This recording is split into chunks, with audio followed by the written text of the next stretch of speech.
Welcome back to the Bounce Back Leadership Show, where we talk about how important it is to bounce back from your setbacks. But you can't just bounce back from your setbacks. You have to know how to do that. So we have 7 points that we cover, and I'm going to be working with you on Thursday, I hope again this week, to work through those those 7 steps in order to bounce back from your setback. We have a great guest coming on next week. I'm going to tell you about that at the end. But without any further ado, I want to make sure we get to our guest today. Our guest today is, you're going to love her. She is phenomenal. She's done such a great job of neurodiversity. And she's going to tell us how to say that word in a little bit. But she's also going to tell us what it means. Without any further ado, I want to bring our guest today, Miss Susan Fitzell. Hey there. Hi, Brian. Hello, Susan. How are you? I'm great. How are you? I'm good. It's so good. Thank you so much for being on this morning. Oh, I'm honored to be invited. Thank you. Well, you're awesome. So, Susan, tell me, when is your first recollection of knowing you had a setback to bounce back from? Well, probably the one that comes to mind when it comes to my business is it was in late 90s, just before I decided to go full time. Actually, right after I decided to go full time to start my own business, become a CEO and become a professional speaker. Prior to that, I had a full-time job and I was doing what I was doing part-time. So it was a little risk-free. So I quit my job, resigned it. I had signed on with a seminar company. I was so confident it was all going to go well. And my very first, they had like auditions, and my very first audition audience was in Pittsburgh, Pennsylvania. And as I walked in, it was a big hotel. As I walked into the audience, I realized the audience, the room was jam packed. They were bringing in more chairs and more chairs and more tables. And I remember thinking, oh my gosh, nobody's going to have room to move in this place. There must have been 250 or more teachers and educators in this room. And so this is my first time. I had never done an audience over 30 people. So I get up in position. I get to the front of the audience. I set all my props up. And back then, there was no PowerPoint. At least I didn't have it. We were using overhead projectors and these plastic sheets, that you had to write on, or I had pictures on ready-made. And I start my presentation, and during the opening story, which is, that sets the tone for the whole thing. During the opening story, a teacher stood up and shouted out, "Can you do something about that buzz in the lights? It's driving me crazy." And I'm like, I'm brand new at this, and I'm in the middle of my story, and I'm like, okay, well, we'll can we wait for a couple minutes, and then as soon as I have a logical breaking point, I'll get something done. Well, it's bothering me. And she sat down, and then I started to continue with my story, and some teachers were talking and chatting in the background, and there's 250 people in the room, and there's people still trying to get in.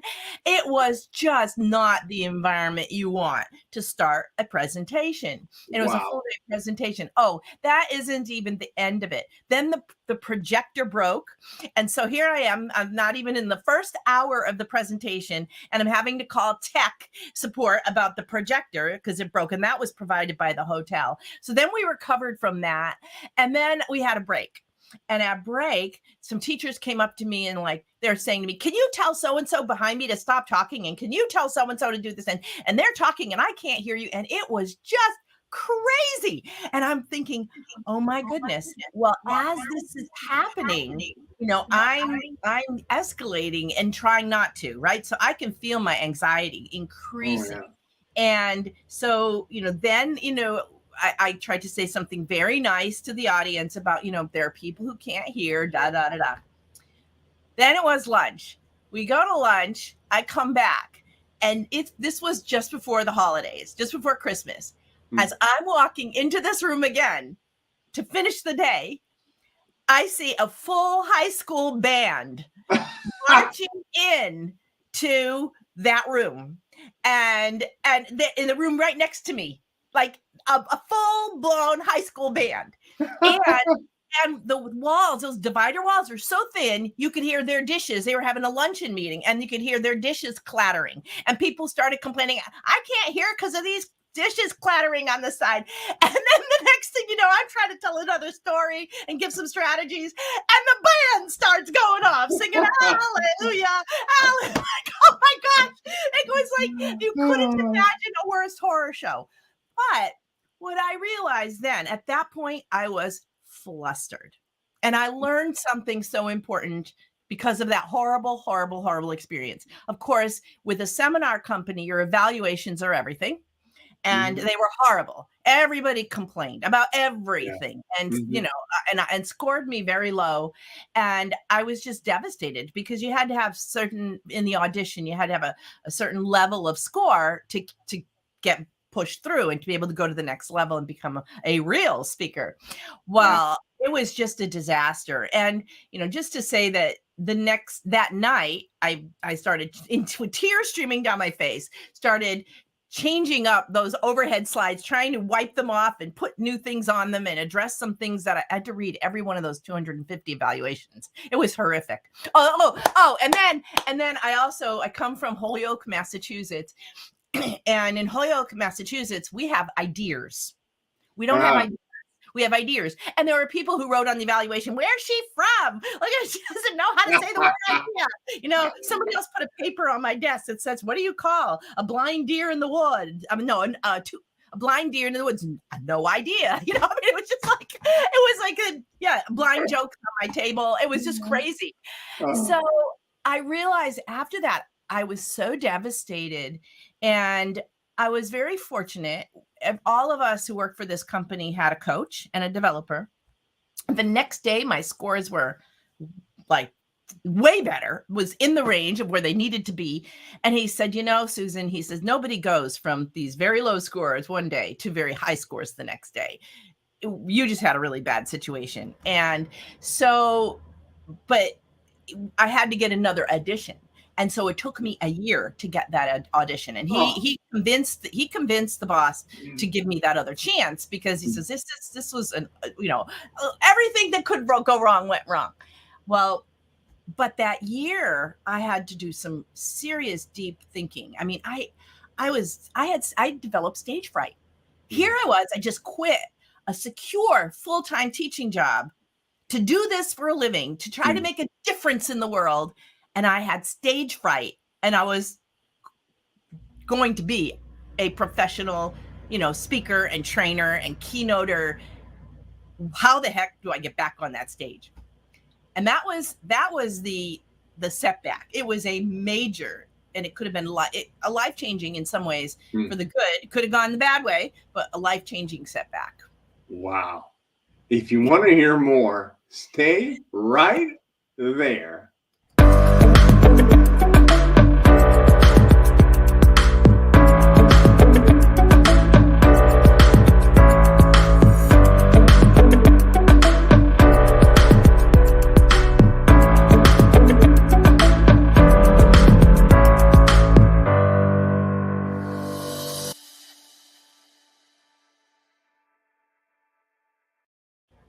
Susan, you've got so many stories to tell. There's a few in my life. I've been around a while. I love it. Yeah. So late 90s, huh?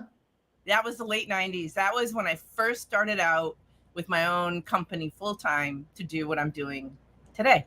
Still doing it. Wow. And what was the what did you go through? Obviously, you had a setback. You made a comeback. How did you make that comeback? That bounce back? Well, fortunately I had a year to work on everything and to get over the stage fright. And I had a year because it took another year to get me scheduled to do another one of these presentations, because they were 4 days, and 4-day presentations where you did 2 days, two cities, and then 2 weeks later you did two days in another city. And to get all that worked out, it took another year. And so during that time, I went to therapy, I went to counseling, I said to my counselor, I just quit my job, my full-time secure job, to become a speaker. And I just had this horrible thing happen, and I got to get on stage, and I'm afraid. I'm so afraid. And so I went to counseling, went to therapy, and I started to look at myself, and I didn't understand the reasons and the difference in my brain wiring then that I do now. However, when I look back at it and look back at this, I realized that my own neurodivergence had a big piece of how I was not able to cope with what happened that day. And because in my world, I have to have things in a certain way. I'm a little OCD, maybe, I'm ADHD. So all that stuff going on me rattled me in the audience. When you're ADHD, you've got all these things going on. And so it was difficult. I didn't understand how my own brain wiring impacted me then. I just knew I had to get over this. And then, of course, there's all this setbacks and childhood stuff that kind of come up and bubble up when you're in trauma. And so the counseling really helped me to get over the crisis that happened and helped me look at myself. And also my coach helped me by coaching me and telling me what I could do, what I could say, how I could do things differently. And then I had another colleague who had been a speaker in the military for years who helped me go through the presentation and helped me critique it and say, okay, you don't need this slide and you can do this differently.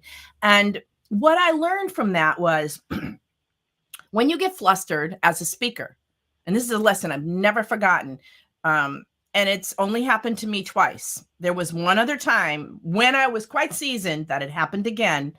But when you get flustered as a speaker, everything's lost. The minute you lose your composure, even if you're trying to fake it, even if you're trying to hide it, the audience knows. And when the audience knows, it's over. It just is over. And so I had to figure out, why did I get so flustered? And part of it was I was not good at being flexible or going with the flow. So when you talk about my topic today, because I've been working with neurodiversity or neurodivergence my entire career, although up until recently, it was all with schools, and I'm still doing work with schools. I'm still in schools. I was just in a school district working with them in classrooms just 2 weeks ago. Every single day I was in classrooms observing students and teachers and working with them. That when we're in schools, we might call it autism, dyslexia, ADHD. We might say that they are learning disabilities, which I never liked that term. I always preferred to say they were learning differences. So I've been doing that my entire career. And now about 5 years ago, I realized by talking to CEOs on flights that I was taking or people that I was meeting through networking, that a lot of corporations, those kids, they graduate high school and maybe even go to college, and then they go to the workforce, and right. The business leaders and managers are like, what do we do with this person? And I'd be having those conversations and giving them strategies on the plane. So now, I'm doing both. I'm still working with schools, and I'm also supporting any of the, associations or corporations who are now looking at really focusing on neuro brain differences in brain wiring in their companies, or even in their onboarding, and to access this whole recruiting, this whole other pool of people that aren't being employed because they don't interview well, they don't take online tests well, and so on and so forth. So neurodiversity, that's how you say it. And what does it mean? Yeah, neurodiversity. What did you ask? What does it mean? It means there is controversy over this language. So I'm using what is now the latest language. Originally, anyone neurodiverse, when that term was coined 20 years ago, anyone neurodiverse was autistic. So that was an autistic person. And there's even controversy there, because some people will say, I'm not a person with autism, which is what we say in schools. We say a child with autism. In the adult world, it's I'm an autistic person. And then even then, some people don't like it, so there's all this, it's so new. It's just so new. So originally it was neurodiverse was autistic. Now neurodiversity is almost like an umbrella term, and it's including people who are born with different brain wiring, Those are people are born with dyslexia, born with ADHD, born with autism, born with dyspraxia, born with Tourette's, all those things. So now the definition has expanded, and there's even some other, I'm not going to list them all, but there's some other brain differences that are being included in this, under this umbrella. And most of the people who are already working, who are neurodiverse, or who are neurodivergent is the word I prefer to use, they're often hiding, they're masking who they are, which I did for years and didn't even realize that. I just thought when I couldn't read people well, which was another thing that I realized when had that fiasco in front of the audience, I didn't read the audience. I didn't read them well. I didn't know how, because I've always had trouble reading people. And so, this sometimes I begin to think, when I look at all the traits of people in the autism spectrum, that I'm flirting the edges there, because there's a lot of things that I have in common. So, and one of them is not being able to read people, not understanding jokes, certain jokes, especially sarcasm and innuendos, all those things, like having somebody leave on my table, what's a two-eyed deer? No, blind deer. What's a blind deer called in the wood? And no, we have no idea. That kind of thing. I didn't know if it was a funny thing or if that was an insult. I couldn't tell. I didn't know what the answer was. No idea. A blind deer in the woods. See, I can't even remember the joke right. I'm just really bad at that stuff. But neurodiversity, it means, and so now the language is, if you're neurodivergent, you're born with your brain wired differently. Neurodiversity is when you have now the label for people who are considered normal, whatever normal is, your average person, your average, Joe or Jane, that person is neurotypical because they did well in school. They're the average person or the bright person, but they don't have dyslexia. They don't have autism. They don't have ADHD. They're the people without those differences. And then you have the people who are. So when you have both, you have the neurodivergent, the people whose brains are wired differently, and you have the neurotypical, the people who don't have differently wired brains. That's called today neurodiversity. Though there's no places where you'll look up an article and it'll be framed a little differently, because we're at this place in the field of neurodiversity that the language is evolving and changing. And so it's a little, it can be confusing for some people. Interesting. Yeah.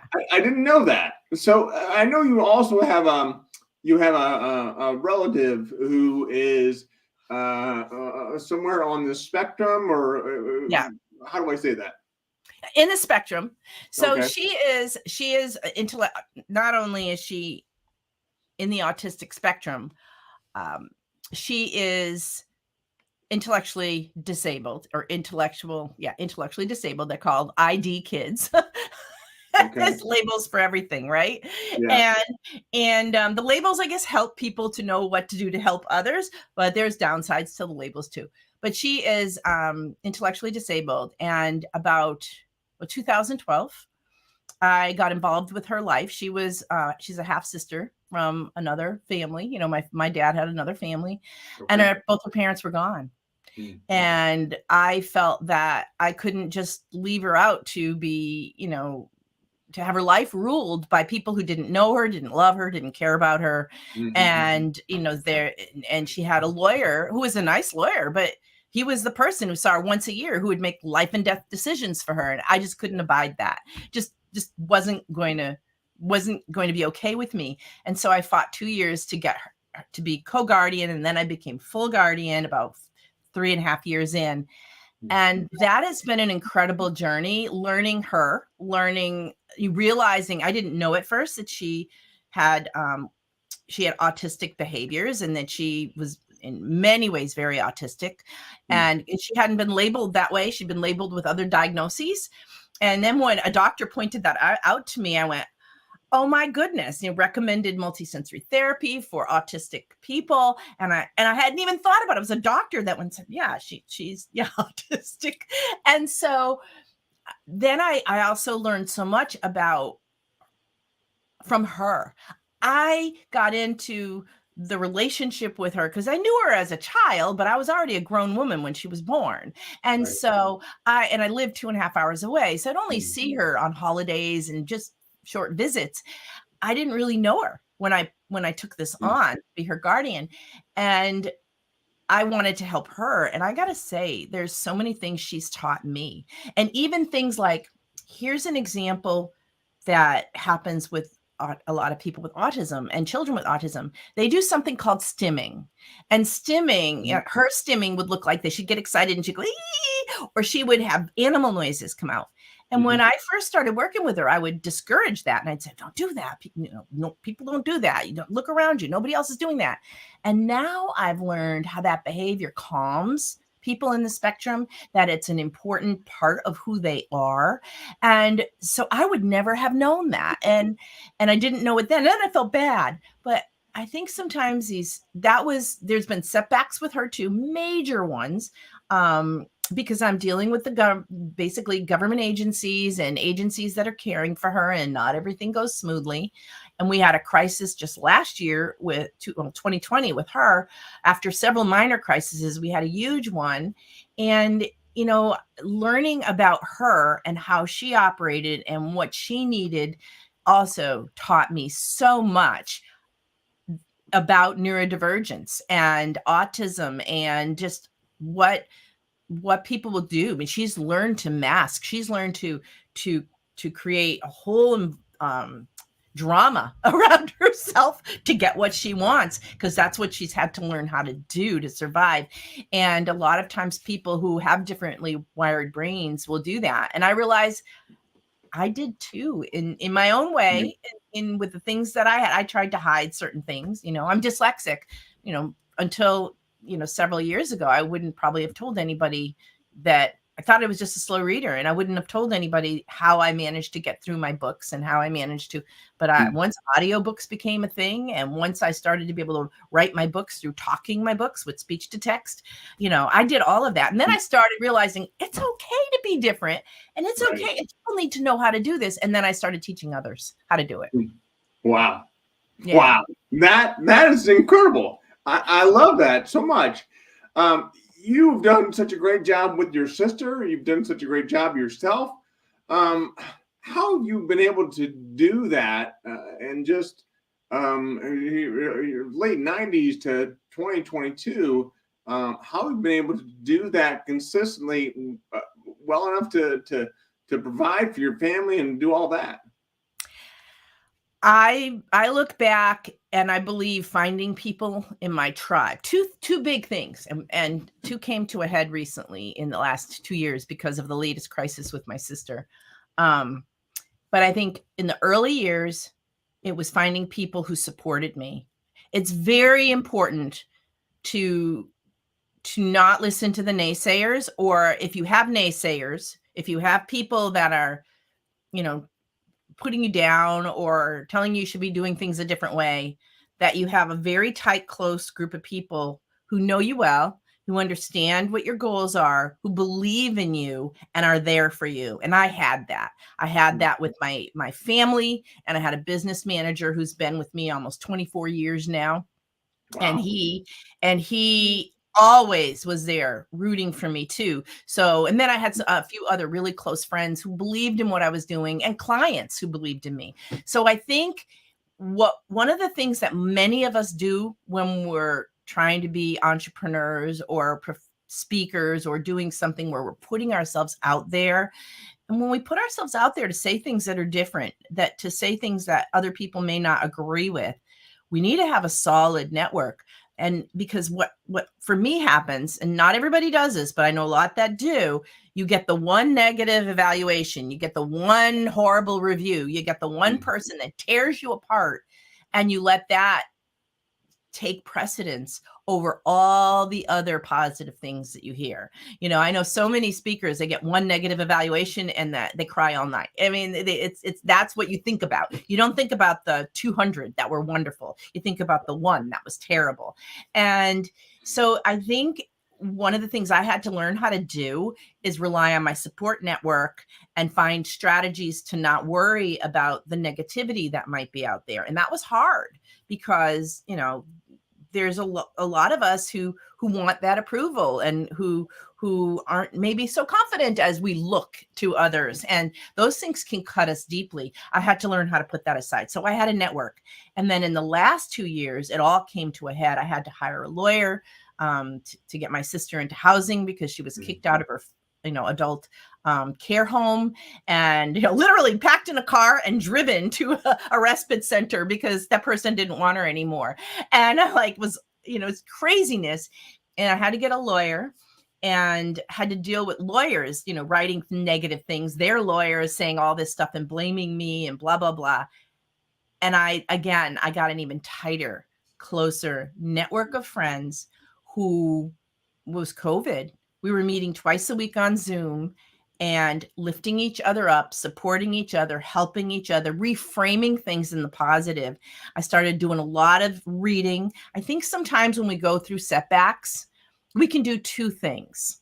We can let it beat us down, curl up in a corner in a fetal position, figuratively or really, and let it kill us, which could have happened to me. I was emotionally almost at that point where I was, that curled up person in a fetal position in the corner, mentally, not physically, but I was that distraught over what was happening with my sister and trying to find her a home.